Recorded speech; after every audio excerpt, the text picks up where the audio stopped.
Bienvenidos a otro webinar más. Gracias por acompañarnos.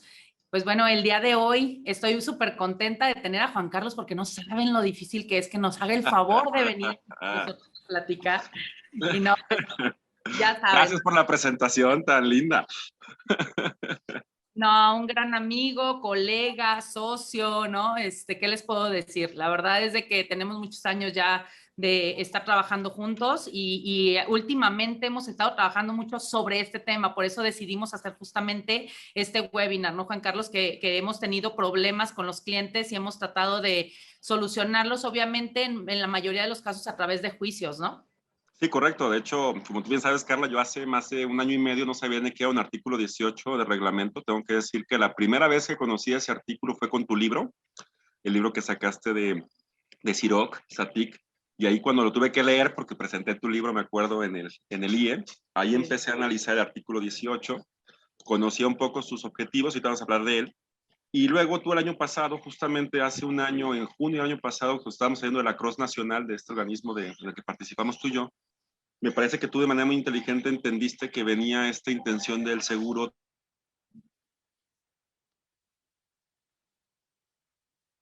Tuvimos problemas ahorita de desconexión. Vamos esperando unos segunditos para que nos cuente la idea Juan Carlos. ¿Salí? Ahí, ya, ¿Ya? No, ya te vemos. eso, lo que Es te que comenta. hace un año estuvimos analizándolo.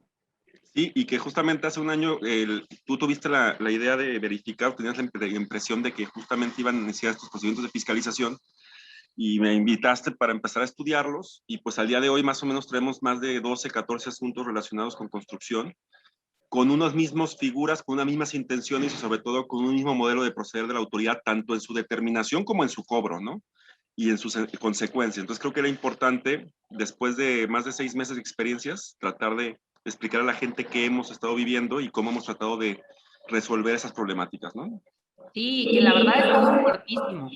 La verdad es de que el tema de la fiscalización en construcción, efectivamente, hace un año yo les decía, bien, va a venir, va a venir, va a venir, y llegó, ¿no? Y llegó durísimo y llegó de manera muy arbitraria y normalmente la gente, este artículo 18 es como el IMSS se maneja normalmente para poder regularizar las obras y sobre todo que es una problemática que principalmente los clientes son los que lo generan, o sea, entre clientes y proveedores, ¿no? Ni siquiera el IMSS. ¿Por qué? Porque el cliente te dice, te voy a detener tu estimativa, no te voy a pagar el fondo de garantía hasta que no me des una carta de cumplimiento de obligaciones cuando tú vas al IMSS, artículo 18.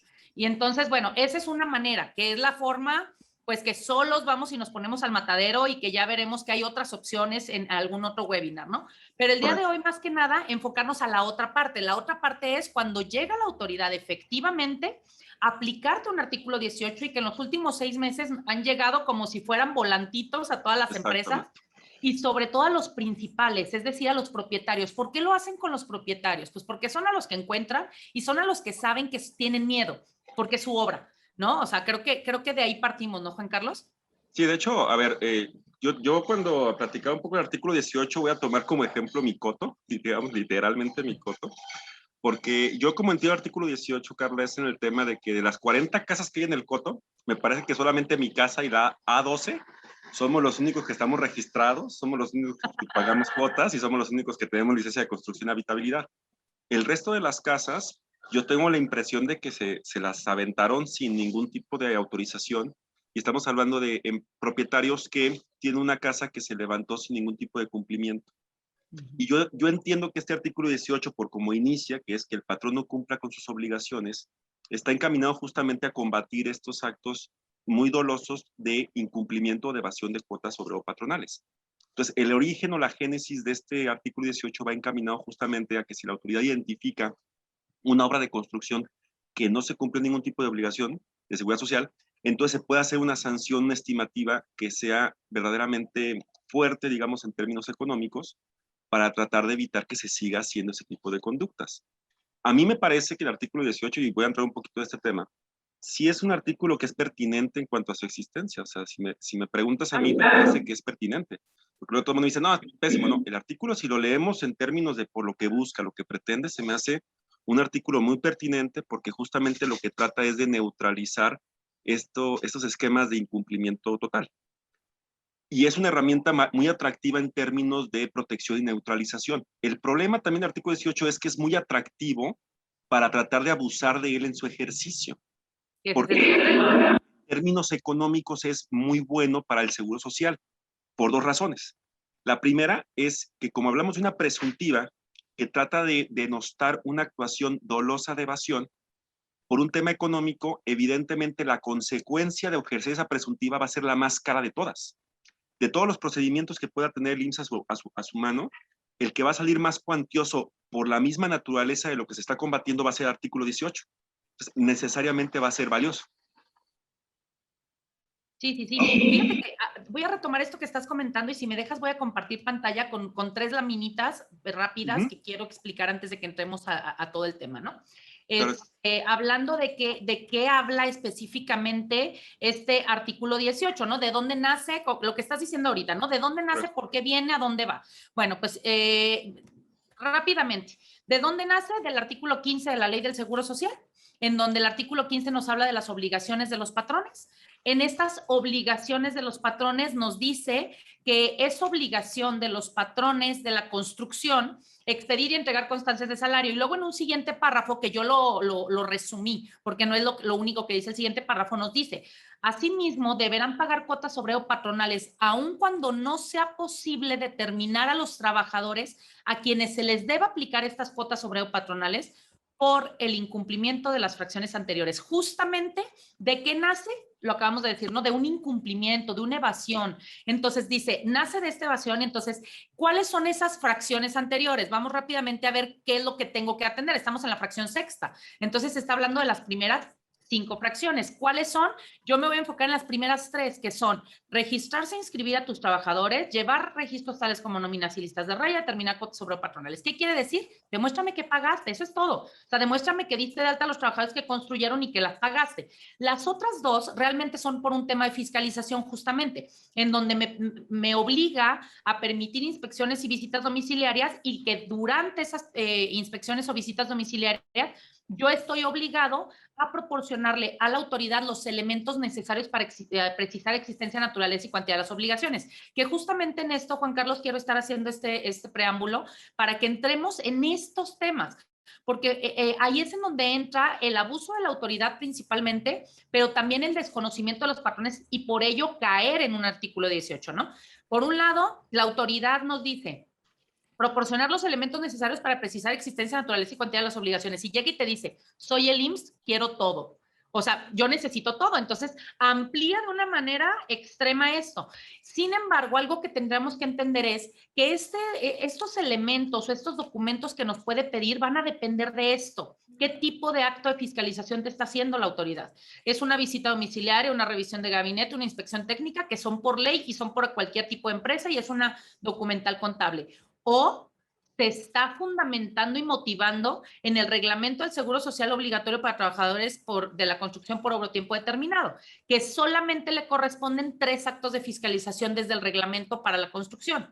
Artículo 12A, 12B y 18. En esta ocasión, este webinar está dedicado al 18, es decir, si es un artículo 18, entonces fíjate cómo empezamos a acotar de, está bien, hay un incumplimiento, bien, yo te estoy obligado a entregar información, bien, ya lo vimos.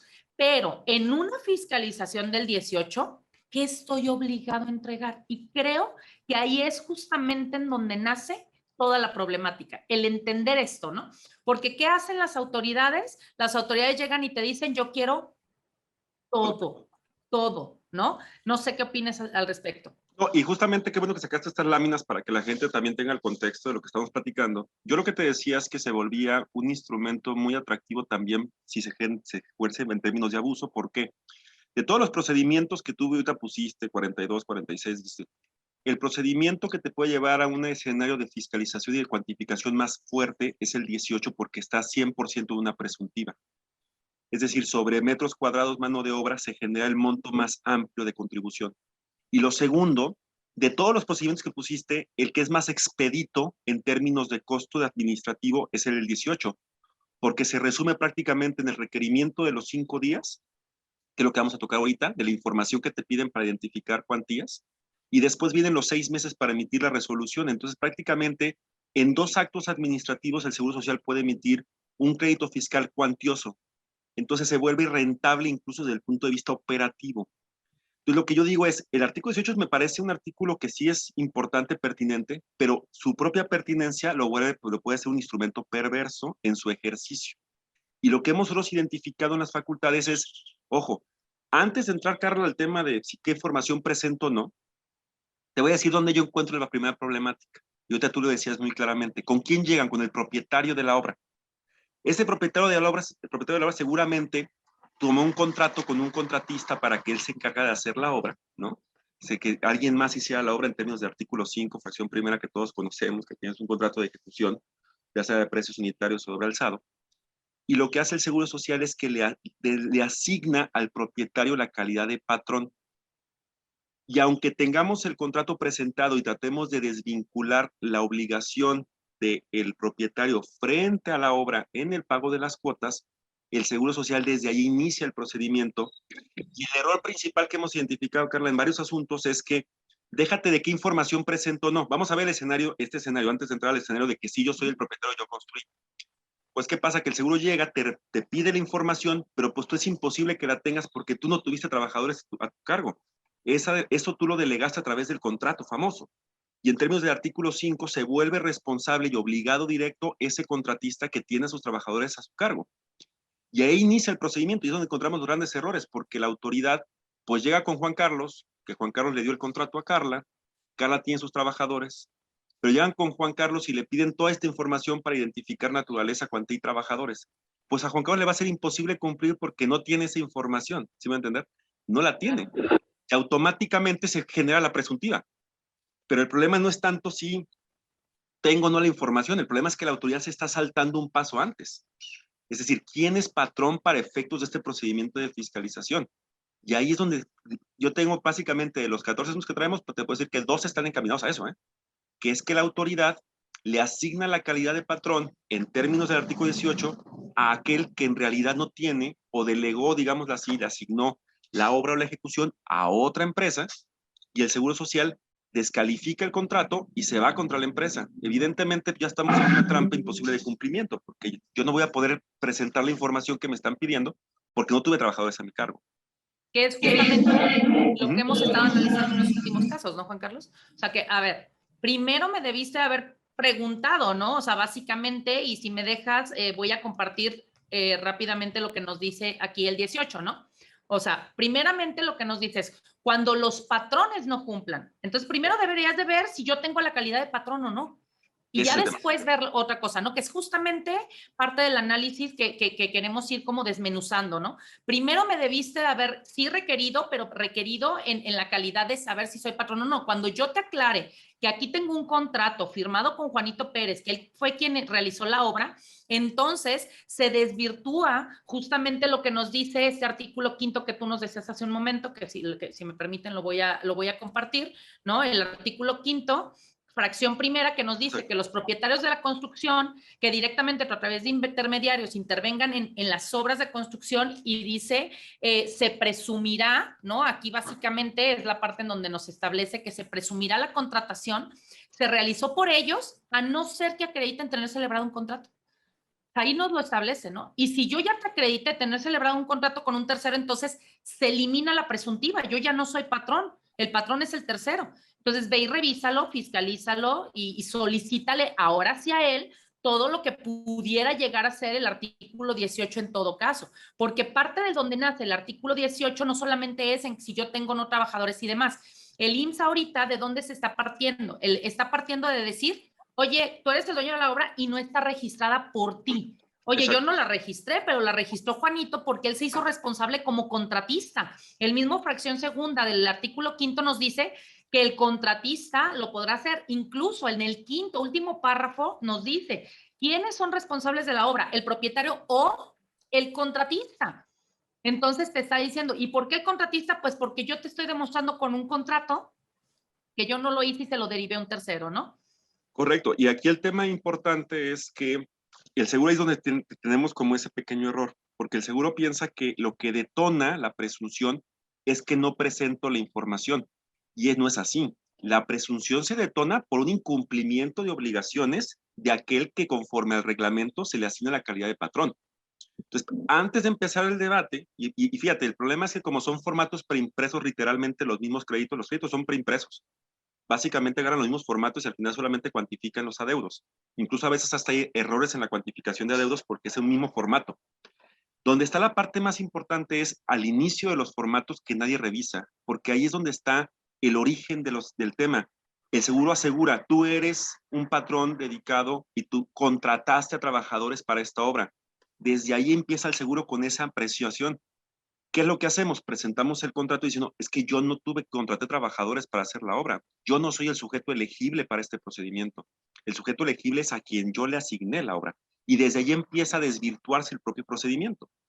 Pero aquí hay un tema bien interesante, porque el seguro también se ha percatado, como hace algunos años las autoridades fiscales, que es a veces muy factible que las empresas desarrollen o confeccionen contratos al momento de iniciar el procedimiento de fiscalización. Eso también es muy importante decirlo. Hay veces que llega el seguro y ya me llegaron, presentemos el contrato de precio alzado para quitarnos al seguro de encima, ¿no? Esa estrategia no es muy valiosa si no está soportada con documentación que le dé materialidad al contrato, que eso es muy importante también que lo sepamos.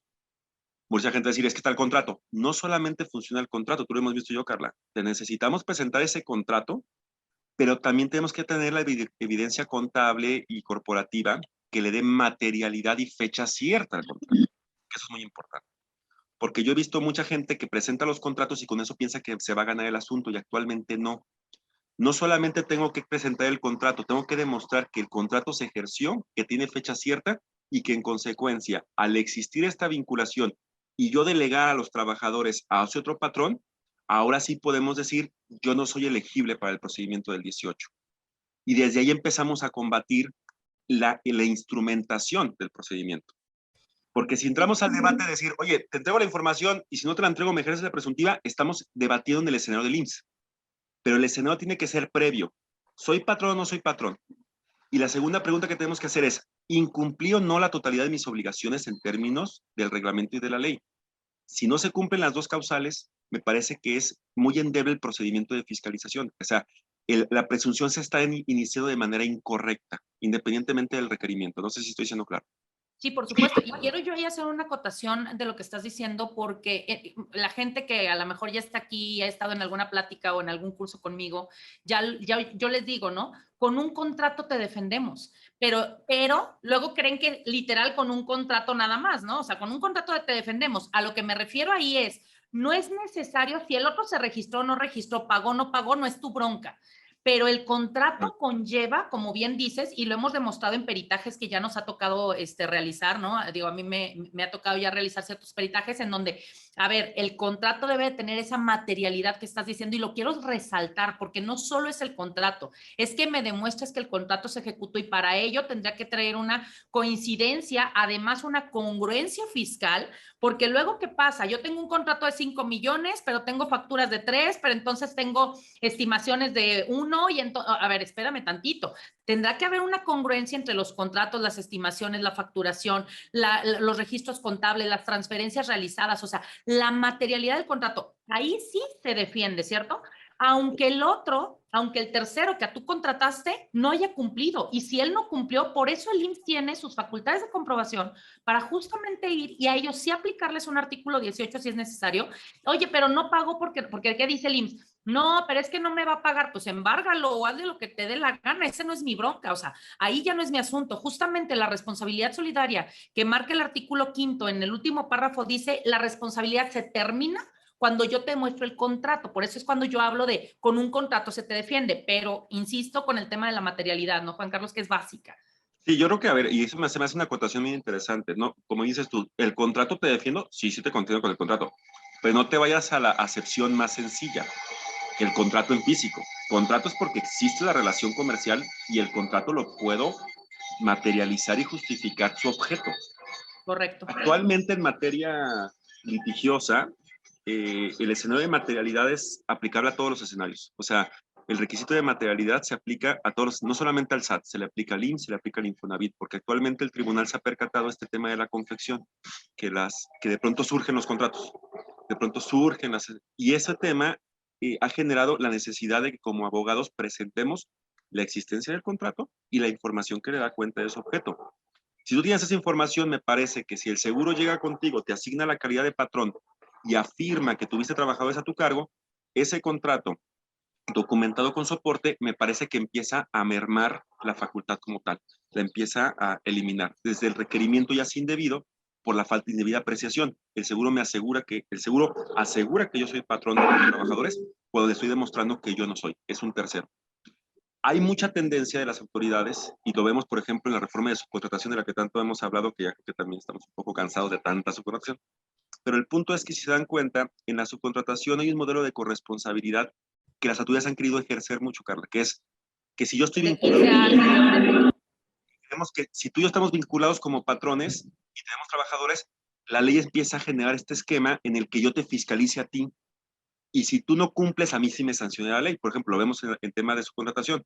Si tú eres mi contratista y yo no tengo, por ejemplo, tus cumplimientos de obligaciones, de cuotas, de pagos de IVA y demás, no es deducible ni acreditable los pagos que yo hice, que te hice a ti.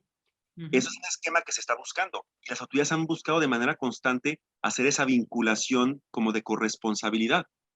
Pero no es una medida excepcional. Lo que sí hemos dado cuenta es que de pronto el seguro, cuando le presentamos la información, pero es que sí, el tercero no hizo nada. Bueno, pues el tercero, pues para eso está el 18, ¿no? Pues cae al tercero, pues. Pero vienes contra el que tiene, además, como bien dijiste tú, el bien material donde se puede garantizar el adeudo, que es la propia obra de construcción, ¿no? Entonces, creo que es importante, como dices tú, identificar desde un inicio cuál es la génesis, que creo que ya la muy comentada, y que yo identifico es que donde la autoridad está poniendo el énfasis es en tratar de desconocer esos contratistas para irse con el propietario y entrar en este escenario de no me cumpliste, pues te ejerzo la presuntiva. Creo que por ahí es donde hemos tenido éxito, digámoslo en pocas palabras. Y si me dejas ponerle rock and roll al tema, justamente lo sacaste ahorita. Ahora con el tema de subcontratación, creo que se va a poner más complicado, incluso en el tema de la materialidad que yo hablaba hace un momento sobre el contrato. Porque ahí lo que vamos a ver es que ahora tenemos que cuidar dos aspectos, porque si no también el tema ya ahora de lo prohibido y lo permitido, porque entonces te van a fincar ya si no por un tema de CIROC, por un tema de subcontratación. Entonces creo que ahora sí tenemos como una segunda arma, ¿no? En nuestra contra o a nuestro favor, depende en la defensa y depende de los elementos que tengamos para hacerlo, para poder sustentarlo, porque sobre todo hemos sabido que en la construcción ha estado habiendo muchísimo tema de a todo mundo el REPSE, de todo mundo, y entonces en el contrato lo manifiestan y entonces parece subcontratación y no. Y ahí hay un tema bien delicado porque entonces yo por aceptar el capricho del cliente de que me está diciendo regístrate ya, si entonces ponlo en el contrato y entonces dame la información, presuntivamente estoy diciendo que estoy poniendo en disposición trabajadores y entonces sí vamos a empezar a mezclar literal peras con manzanas. No sé qué opinas. Sí, gimnasia con magnesia, ¿no? O sea, el tema es que no, yo lo que sí los invito a los que nos están escuchando, yo no soy asesor, y tú lo sabes, que pues está Carla, ¿no? Yo no soy asesor directamente de empresa, ahí me tocan los catorrazos, ahí me toca la defensa, y lo que sí me doy cuenta es que a veces se dificulta mucho la defensa al no haber congruencia dentro de la información contable corporativa de la misma. Es muy importante, no sé si Fernando nos puede ayudar a apagar el micrófono. Ahorita yo se lo... Ahí está. Ya apagó. Creo que es importante, como dices, Carla, que ya son escenas de cumplimiento que tienen que ser muy rigurosos. Porque en una defensa fiscal actual, si un contribuyente no está adecuadamente la información y no es congruente la información con la decisión, el tribunal lo toma como un elemento en contra y difícilmente se gana. Nosotros, por ejemplo, en los asuntos que traemos actualmente, pues tú ya te volviste perito, superperito de lo perito, pues porque trabajas en varias periciales de los asuntos. El propio INSS a veces no entiende por qué hacemos las periciales, porque lo que tratamos de entender es darle sustancia económica a la operación y demostrar que efectivamente esos trabajadores o esa obra se delegó a un tercero con sus propios trabajadores. Si yo tengo herramientas contables y corporativas que me den cuenta de esa relación, te garantizo que el contrato en sí mismo no me sirve. El contrato como sí mismo, aunque esté notarizado, porque tú me dices, fecha cierta, lo voy con el notario y me lo certifica.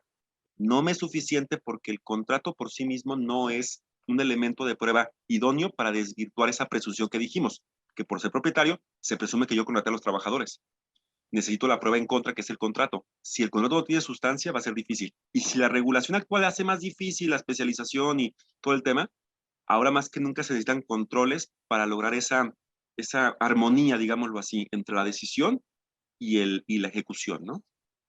Déjame, voy a tomar una de las preguntas que tenemos en el chat para mezclarla con otro tema que traigo para que brinquemos o avancemos en el tema del artículo 18.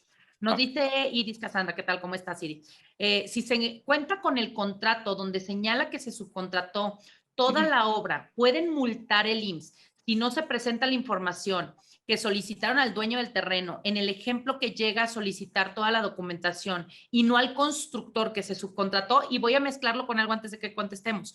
¿Qué nos ha estado pasando? A quien le llega, decíamos, el artículo 18 es al propietario, ¿sale? Entonces, déjame rápidamente, Juan Carlos, voy a mostrar cómo es un artículo 18. Aquí está, ¿no? Borramos ahí datos. ¿Un requerimiento? Ajá, el requerimiento. ¿Para que se asusten o qué? Propietario, ¿Para que se asusten? ¿Para que vean lo que? No, para que conozcan. Esto es lo que le llegó al propietario, ¿no? Al final del día. El propietario le están pidiendo listas de raya, comprobantes de CFDI, controles relacionados a las prestaciones que como patrón tiene, contratos celebrados, recibos de honorarios asimilados, la contabilidad, declaraciones, la DIM, que ya no existe, pero bueno, lo están pidiendo, declaración anual, declaraciones informativas, papeles de trabajo de retención de impuestos de ISR, constancia de situación fiscal, los contratos a precios unitarios con todo ese requietem, ¿no? de información, acta de entrega, recepción de obra, croquis y ubicación, planos arquitectónicos, facturas expedidas y pagadas, subcontratos realizados, licencias, información relativa a las cuentas bancarias, papeles de trabajo de los costos de obra, acta constitutiva, identificación oficial con fotografía, y por ahí les faltó el acta de función. Entonces, todo eso es un requerimiento. ¿Por qué lo quiero, por qué lo puse? Más que para asustarlos, este es el, como tú decías, formato que a todo mundo le va a llegar y le va a pedir eso. Y es el propietario, Juan Carlos. Y entonces lo mezclo con la pregunta que está diciendo Cassandra. Pero pues él no tiene todo eso porque no era patrón, ya lo dijimos. Entonces, ¿lo van a multar? ¿Sí o no? Sí, lo van a multar porque es un procedimiento, a ver, el seguro actúa de manera automatizada. Yo lo que les decía al inicio es que es un procedimiento muy sencillo de ejecutar. En términos, o sea, el seguro emite el requerimiento, emite la multa y emite el crédito fiscal, y los formatos solamente los cambian al final. O sea, yo creo que es un procedimiento, por eso decía que es muy atractivo en su implementación, que su gestión es muy sencilla. Ahora, que van a multar, sí, pero es una gran oportunidad en términos de defensa. ¿Por qué? Porque lo que hemos hecho es que cuando multan, presentamos una demanda contra la multa atacando principalmente la validez de la orden. O sea, al final del día el origen de la multa es la orden. Y dicen, como no me cumpliste con la orden, te multo. Entonces, para batir la multa, peleo la orden. Como es un juicio sumario en términos de la ley de contencioso, se resuelve en 6 meses. Si se gana el asunto, automáticamente ya se está declarando la nulidad de la orden. Por consecuencia, si llega un crédito, ya tengo una sentencia en la cual ya un tribunal determinó que esa orden es inválida con motivo de la multa. Entonces, muy claro. Entonces, ¿qué haces? Anticipas una defensa. Al final del día, a ver, la multa va a estar, yo creo que sí va a estar la multa, pero que esté, pues efectivamente se puede combatir. Y si somos inteligentes en utilizar esos esquemas de procedimientos, puedes tú empezar a generar antecedentes para que mediante sentencias ya tengas un éxito en caso de que esto se vuelva un crédito. Porque al final del día, ¿cómo se va a anular la multa? Pues con el mismo argumento. Me están pidiendo información que yo no tengo ni tengo el deber de tener. No tengo la obligación de tener esta información. ¿Por qué? Porque yo no era el patrón en términos del artículo 18 sobre esta ejecución, porque se delegó. La sentencia tiene que ser evaluar eso. Y si el tribunal determina que efectivamente yo no era el sujeto obligado a entregar la información, ya tenemos un indicio muy claro, una sentencia, en la cual automáticamente me están desvinculando del procedimiento, ¿no? Ahora, déjame hacerte una pregunta que, aunque no esté en el chat, es una que nos hacen muchísimo, ¿no, Juan Carlos? La pregunta de, ¿pero pago o no pago la multa? El pagarla, ¿qué conlleva? Y siempre se los hemos dicho, ¿no? Pagar no significa aceptar, pero ¿qué opinión tienes al respecto? Porque luego les da miedo el tema de, si la pago, entonces ya no me defiendo porque entonces estoy aceptando, pero, o al revés, no la pago, pero me vayan a llegar a embargar, ¿no? Me van a llegar con con la ejecución por 3,000 pesos que cuesta la bendita multa, ¿no? Entonces, y ahorita vamos a ver cómo nos ha ido en las cobranzas. Ya ¿no? sé, ya Como sé. sido, o sea, hemos sufrido de todas, De pero todo, las hemos de ganado. La todo. verdad es que hemos ganado, por eso me siento tranquilo de poder hablar de lo que hemos ganado. A ver, en materia fiscal administrativa, el único manera de consentir un acto, esto quiero ser muy claro, la única manera para consentir es un acto, pues porque no lo peleas en tiempo. Es la única. O porque lo consientes expresamente ante la autoridad. Es decir, yo reconozco que debo y no voy a pelear. Sí, o La con, única o manera, presenta con algún dictamen en donde ya dijiste sí lo debo y lo pago. ahí se consiente. Pero en términos procesales, vamos a dejarlo más sencillo. La única manera para que un contribuyente se entienda que consintió un acto es porque no inició sus medios de defensa en tiempo. Si yo pago, no estoy consintiendo. Si yo pago y me defiendo, no es que se entienda bajo protesta, sino que el tema es que si gano el asunto, automáticamente el pago se vuelve pago de lo indebido. ¿Por qué? Porque yo pagué para evitar justamente lo que tú decías, Carla, que me lleguen y me cobren, me embarguen cuentas, me embarguen carros, lo que sea. Entonces yo voy y pago, y voy al tribunal, peleo, y el tribunal tiene la posibilidad de que si yo presento el pago, dice, se anula el crédito fiscal y además condeno a que la autoridad devuelva el monto que se acredita como pagado por concepto más las actualizaciones y los intereses causados en términos del artículo 22A del Código Fiscal de la Federación. Entonces, sí es importante que no caigamos en la idea de que pagar significa consentir. En términos jurídicos, procesales, el consentimiento solamente se detona cuando el contribuyente no presenta sus medios de defensa en el tiempo que le corresponde. Ahí se da el consentimiento tácito y ahí sí ya entonces confirmamos que el crédito lo estamos de acuerdo con. El pago se vuelve una herramienta importante para evitar actos de molestia. Y voy a tomar esta respuesta para tratar de abarcar porque se nos está yendo el tiempo. A ver, y ahorita entramos al procedimiento propiamente del 18. ¿Qué es lo que está pasando para que sea una idea? La autoridad cuando emite los créditos, sobre todo el artículo 18, ¿cuál ha sido nuestra experiencia, Carla? Nomás, rapidísimo. Emiten los créditos y a los 15 días que son así, los 15 días hábiles que les da la ley, van y embargan, ¿eh? No, a veces ya te están avisando un día antes. No, el 14, el Ahí citatorio, ¿no? voy. Ajá. Y está el representante legal. No, perdóname, te vengo mañana, ¿no? Porque Ajá, se tiene ajá. que, me tiene que notificar al representante. Pero ¿qué es lo que sucede? Que al día 16, mejor dicho, porque son 15, 16, llegan al 16 y embargan. Y lo que nos ha terminado pasando, y otra cosa, esta es la primera. La segunda es que aunque me estoy combatiendo, en la opinión de cumplimiento de obligaciones de seguridad social, sale como negativa porque existen los adeudos. Eso también es una cuestión de presión. Nosotros lo que hacemos es que presentamos un recurso de inconformidad ante el Consejo Consultivo con la intención de evitar la garantía principalmente y además documentar mejor esa relación o documentar el cumplimiento de obligaciones. Y lo que pasa es que la autoridad de seguridad social trae como un desgarriate adentro y van y nos embargan y No, y van congelan. congelan cuentas y luego presentan opiniones negativas. La realidad es que si tenemos el recurso de conformidad presentado, la primera sugerencia es presentar el acuse ante la subdelegación en cobranza cuantas veces es necesario para evitar la molestia, que también a veces no lo han pelado. Y si llegase a haber un embargo de cuentas, sinceramente creo que estarás de acuerdo conmigo, Carla, la Prodecon nos ha servido o nos ha apoyado muchísimo, Mayela y todo el grupo de Prodecon, sobre todo aquí en Guadalajara, porque en menos de una semana nos desbloquean las cuentas. Porque imagínense una empresa con cuentas bloqueadas que puede tardarse meses. La verdad es que la Prodecon ha logrado de manera muy expedita, tiene un procedimiento específico con el INSS Prodecon para liberar esas cuentas en caso de que se demuestre que fue indebido el embargo.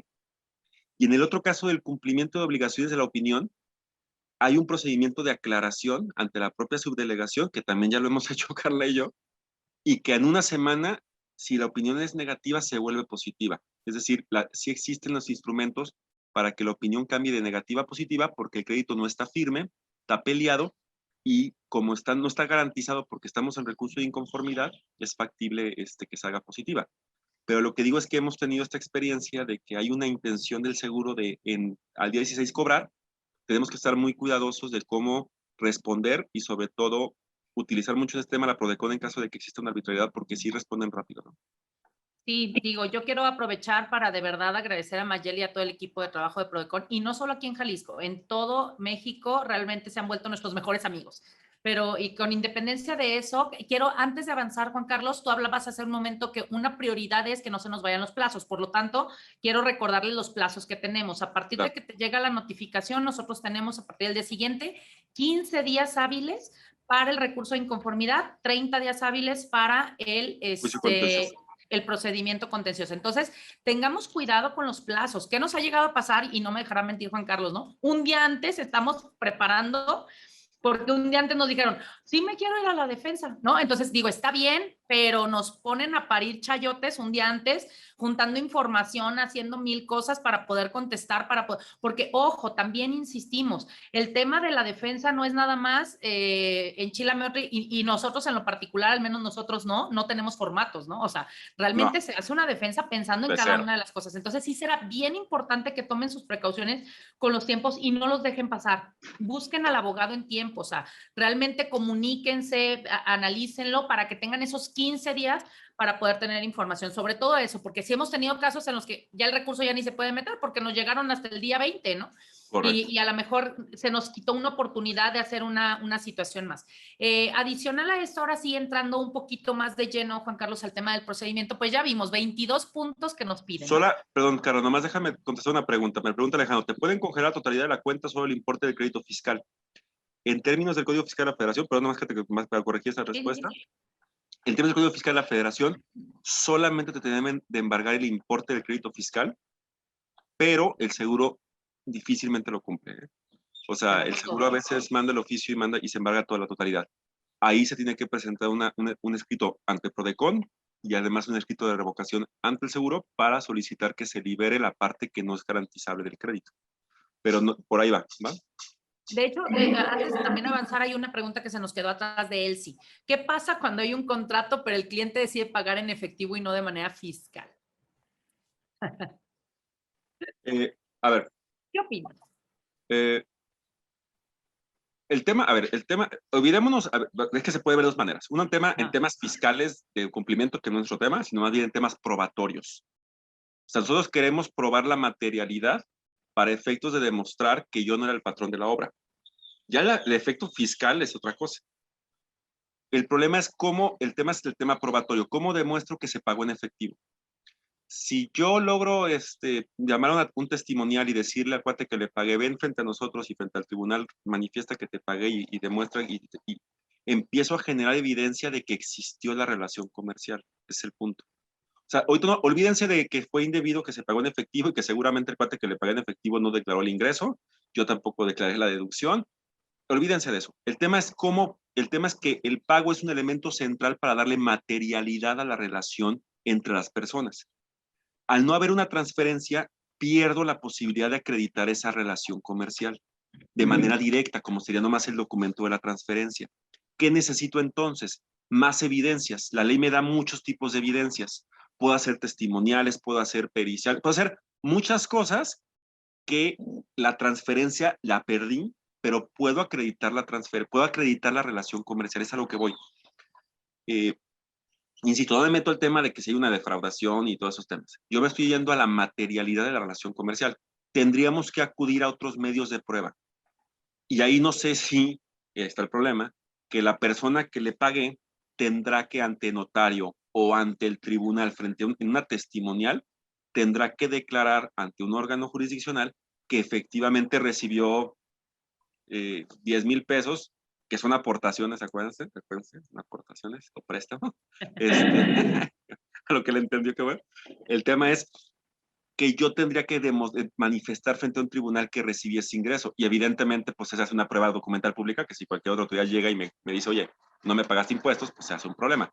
Difícilmente esa persona va a querer acceder a participar ante el tribunal, ¿no? Ok, bueno, ahora sí, decíamos, ¿no? Ya vimos la primera parte de cuando sí, cuando no, etcétera, pero tenemos el procedimiento y que ya veíamos 22 puntos que nos piden y que no siempre tenemos la información, e incluso yo te diría, Juan Carlos, o te pongo sobre la mesa, aun cuando los tenga, estoy obligado, tengo que entregar, que sí entregar, que no entregar. Yo sé que no hay una receta mágica, ¿sale? O sea, no les vamos a dar aquí, esto sí entrégalo, esto no entrégalo, no, obviamente no, pero que cuando vemos esos 22 puntos decimos, Dios bendito, o sea, ¿Qué tipo de revisión? Cuando se supone que el artículo 18, y déjenme regreso a ponérselos para que antes de que nos conteste Juan Carlos, nos dice que tenemos 5 días hábiles siguientes, aquel en que surte efecto la notificación respectiva, para que le proporcionen, y ahí está qué debemos de proporcionar, los elementos necesarios para determinar número de trabajadores, nombres de esos trabajadores, días trabajados y salarios devengados que permitan precisar existencia, naturaleza y cuantía de las obligaciones. Entonces, bajo este entendido, Juan Carlos, ¿cuál es la recomendación que podemos hacer? Creo que lo interesante es que a partir de la situación de cada empresa tenemos que contrastar el tipo de requerimiento con el tipo de información y objetivo de la misma. Y sí es importante también evaluar qué se entrega y qué no en razón a lo siguiente, los convenios de intercambio de información entre autoridades. Al final del día, todo lo que yo le presente al IMSS, si no tiene relación con el procedimiento, pues no tiene obligación de hacerlo, de entregar. Pero tenemos que estar conscientes que si se entrega, al estar ya en un expediente administrativo, puede ser mandado a otras autoridades y contrastar otras declaraciones, otra información, y puede ser utilizada para que se programen otras fiscalizaciones de esa información que se entregó y que tal vez no era indispensable o necesaria para el tipo de procedimiento que está implementando la autoridad. Ahora, oye, Juan Carlos, me van a multar. A ver, el tema con el IMSS es que los van a multar por todo. O sea, y lo digo con todo lo digo con mucho respeto.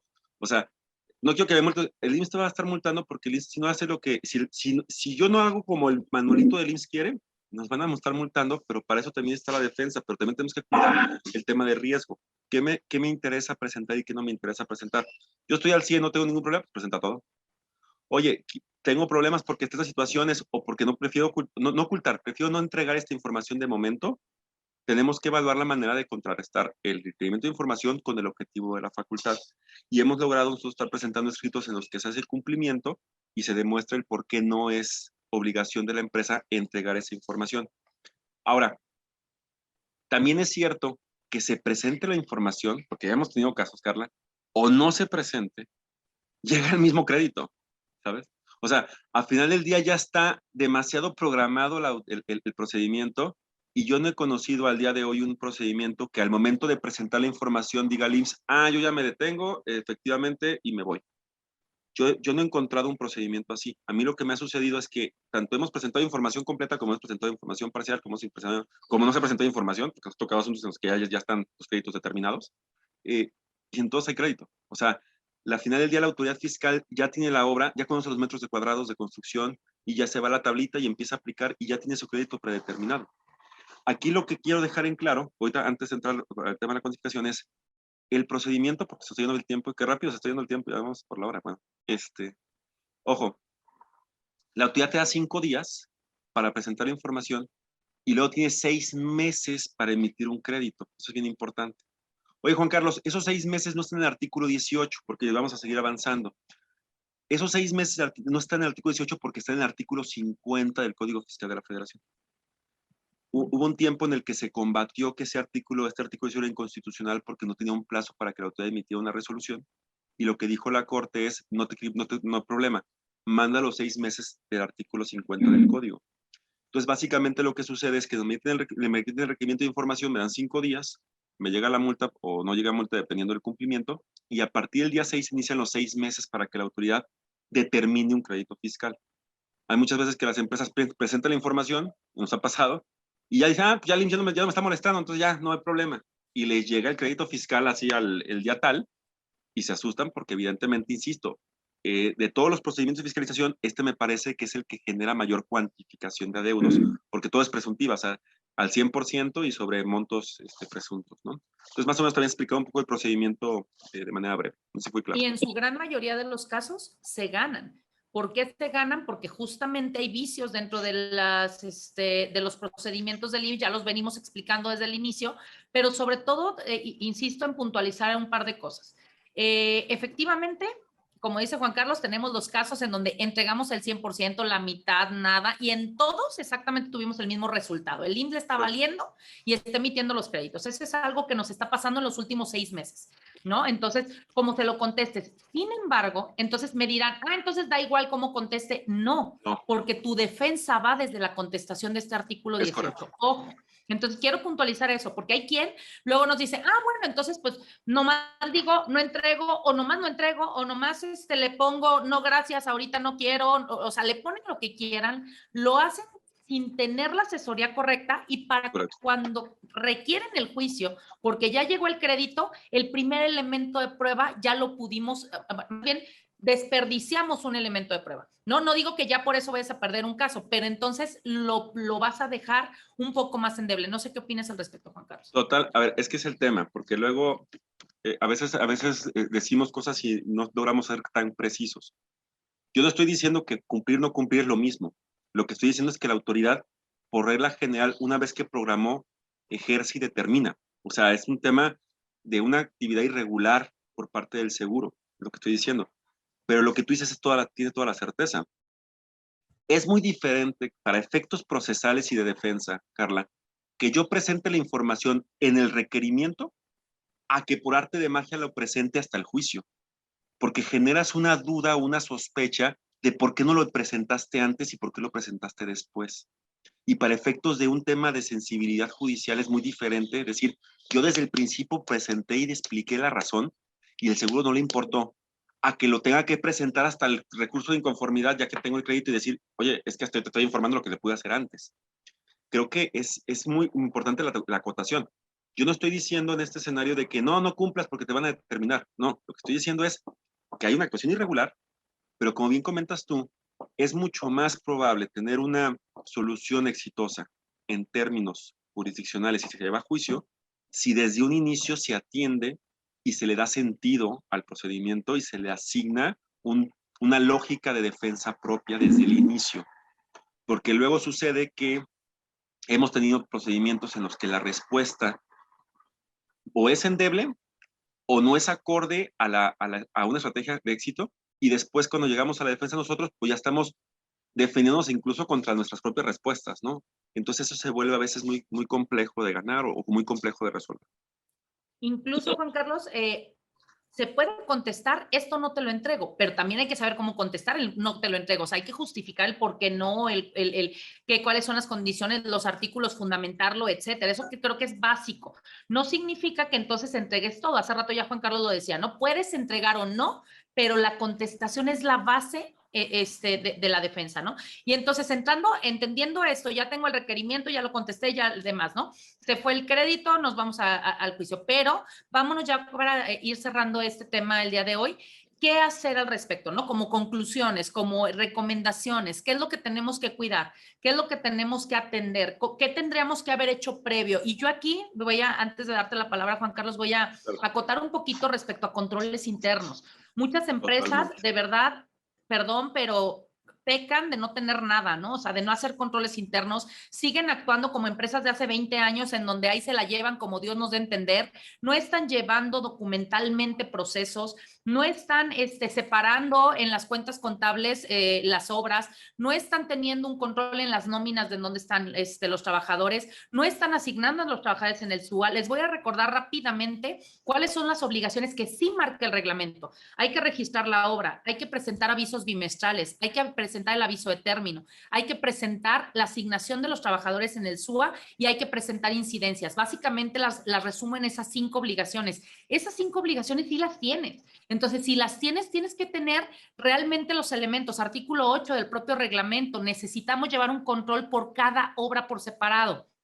¿Qué nos ha estado pasando?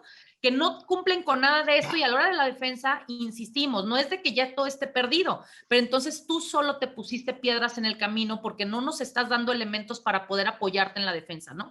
Porque entonces no hay esa congruencia fiscal, esa materialidad, sustancia económica y todos estos conceptos que últimamente se debaten ante los tribunales. Entonces sí será muy importante que empecemos a regularizar las obras. Algo que se hace comúnmente en la construcción es, no registro la obra si no me lo exige el cliente. Oye, no, a ver, espérame, ¿te lo exija o no el cliente? ¿Es tu obligación? Sí, entonces regístrala. Cuando no sea tu obligación, estoy de acuerdo, no la registres. ¿Cuándo no es mi obligación? Bueno, cuando no tengo trabajadores por obra tiempo determinado, no tengo construcción. Ya tenemos otros webinars al respecto y si no, después hablamos del tema, ¿no? Pero si sí estás obligado, No tienes por qué esperarte a que el cliente o la autoridad te lo pida, porque entonces tú solito te fuiste a meter la cabeza en el hoyo, ¿no? De un artículo 18. ¿Qué opinas, Juan Carlos? Sí, a ver, voy a decir algo que parece chistoso, pero es real. Antes, hace unos años, había como una dicotomía, como una división, como una diferenciación entre lo que tú hacías, Carla, con lo que yo hacía, para verlos así como estamos. El tema de la asesoría interna, controles internos y demás, era un ejercicio y parecía que no tenía mucho diálogo con mi defensa. ¿Por qué? Porque antes hacíamos defensas muy formales como abogados. Llegaba el asunto y defendíamos defensa formal, que si la notificación, que si los plazos, que si ta, ta, ta, ta. Al día de hoy, la defensa se vuelve muy endeble si yo no tengo ese soporte que tú dices. Díganme lo que me digan. O sea, si yo no tengo esos controles que tú estás manejando, si yo tengo esos controles que tú le dices a las empresas que tengan que aportar, yo difícilmente voy a ganar. Y se los digo así de frente, porque les puedo vender piñas y decirles que se ganan los asuntos por 20,000 cosas, pero como está ahorita el tribunal, nosotros hemos tenido que transitar un escenario en el que se tiene que evidenciar el cumplimiento efectivo y material de cada operación. Les voy a ser muy sincero, de los 14 asuntos que traigo ahorita de construcción, uno de los 14, uno seguramente lo voy a ganar por forma. Es decir, porque se le fueron los 6 meses de los que les platicaba. Y por una interpretación indebida de la suspensión de plazos, que el IMSS sacó una suspensión en diciembre y se les ocurrió decir que también suspendían los plazos para emitir resoluciones. No vuela, se va a ganar tal vez por forma.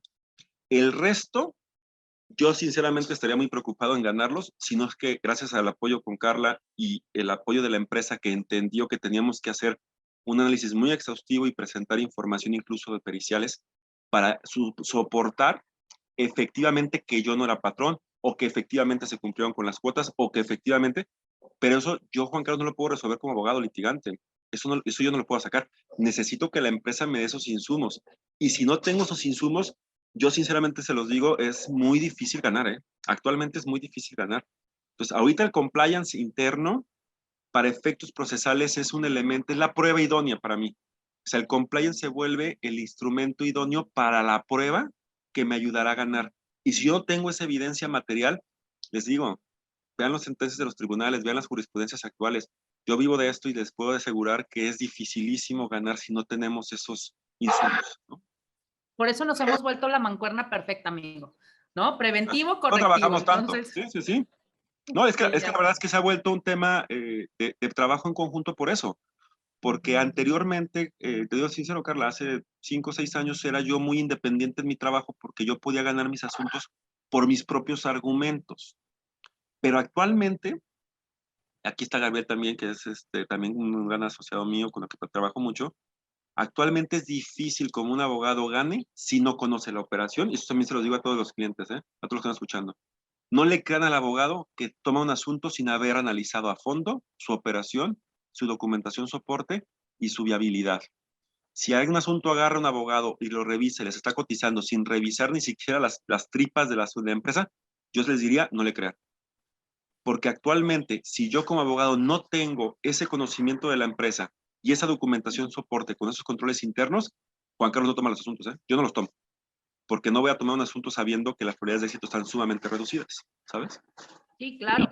Y pues bueno, para terminar, vamos a nada más dar las últimas recomendaciones que pudieran darnos. Ya se nos fue el tiempo, digo, y la verdad es que la plática está padrísima, pero te voy a comprometer, y fíjate, públicamente, y lo voy a publicar, y te voy Está a Gabriel comprometer. aquí, como mi ahijado está aquí, él sabe que yo no caigo en esas ejercicios de amenaza. No, ya sabes que sí, con gusto. Te voy a comprometer a que hagamos otro en algún otro momento, por ejemplo, del 12A, ¿no? O sea, de la construcción. Creo que hay muchos temas en construcción que se ven aislados. Hoy tomamos el 18 porque es la problemática que tú y yo estamos viviendo en conjunto con un montón de clientes y que estamos en defensa con un montón de clientes por esta situación, ¿no? Pero también traemos otros asuntos del artículo 18, incluso de reclasificación y demás, y que pudiéramos estar aportándoles desde el punto de vista asesor y el punto de Uy, sí, vista, reclasificación de prima, actividad y claro, preponderante, entonces, bueno, te riesgosa. voy a comprometer, pero antes de terminar, Déjame acabar primero. ya sé, antes de terminar, Juan Carlos, ¿cuáles serían tus últimas recomendaciones al respecto? Este, yo creo que yo cerraría con, fíjate, cerraría con lo que platiqué ahorita. No vean al abogado defensor, fiscalista o litigante o de como le quieran llamar, como una solución viable si desde un inicio sabemos que no cuento con los controles y los medios de convicción idóneos. O sea, esta defensa fiscal que a veces se propugnó de que todo era muy formal y que las empresas a veces decían, pues que el abogado me defiende y lo gane, ahorita se diluye mucho. Yo creo que es importante darle a la atención debida al procedimiento desde su origen, como bien dijiste tú, desde que llega el requerimiento, que haya una asesoría para el cumplimiento, para validar qué información sí, qué información no, pero sobre todo empezar a trazar una estrategia de protección. Y sí creo que es importante retomar la idea de que si yo no tengo documentación soporte, olvidémonos, insisto, de que un contratito por sí mismo gana. Cuando nosotros hablamos del contrato, estamos hablando del contrato y la sustancia del contrato, no solamente el contrato. Necesitamos tener esa cultura de cumplimiento, porque actualmente en temas administrativos, tributarios y seguridad social es la base. Como dijiste tú, actualmente materialidad, razón de negocios y todo ese tipo de conceptos, sustancia económica, son la base de la defensa. Entonces, por eso es necesario tener esta vinculación, esta articulación, cumplimiento interno con defensa. Si no se logra eso, los asuntos hay un gran sesgo de derrota, por decirlo de una manera. Sí, claro. Y yo, bueno, lo último que quiero comentar es, voy a aprovechar la pregunta de Alejandro, le estuve guardando para este final, Alex, porque nos preguntaba que qué pasaba si él había tenido una invitación, el IMSS ya no volvió, pero el cliente es ahora quien se lo exige, ¿no? O sea, y quiero quedarme con esta parte porque justamente yo se los decía al inicio, así empecé la plática, ¿no? Diciéndoles, el problema del CIRO no es tanto el IMSS. Sí, con el IMSS nos defendemos con uñas y dientes y para eso nos pintamos solos, ¿no? Pero el problema está qué firmaste en tus contratos, con qué te estás comprometiendo con el cliente. El problema está entre particulares, que el cliente es el que te dice, no te devuelvo fondo de garantía, sino, oye, a ver, espérame. O sea, me encanta porque hay clientes que tenemos que su cliente le dice, ve y págale tanto más cuánto al IMSS, porque si no, no te libero. A ver, ¿tú quién eres para cobrarme eso? Me explico, nos estamos extralimitando en lo que nos corresponde, porque normalmente por miedo, normalmente por no saber defendernos. ¿Por qué? Porque el cliente dice, yo no quiero broncas. Entonces, bien fácil. Ve y haz lo que el IMSS quiere que hagas, que es un artículo 18 y que le pagues las cuotas. Creo que ahí el tema va a ser la conciliación que puedas llegar a tener con el cliente de una manera cordial, de una manera sustentada. Nosotros hemos estado en varias pláticas con los clientes de nuestros clientes, digamos, en donde, oye, a ver, mira, pero de acuerdo al artículo tal, o sea, sustentar el por qué no me corresponde en ningún lugar. Ojo, artículo 15 del reglamento de construcción se derogó desde el 2009.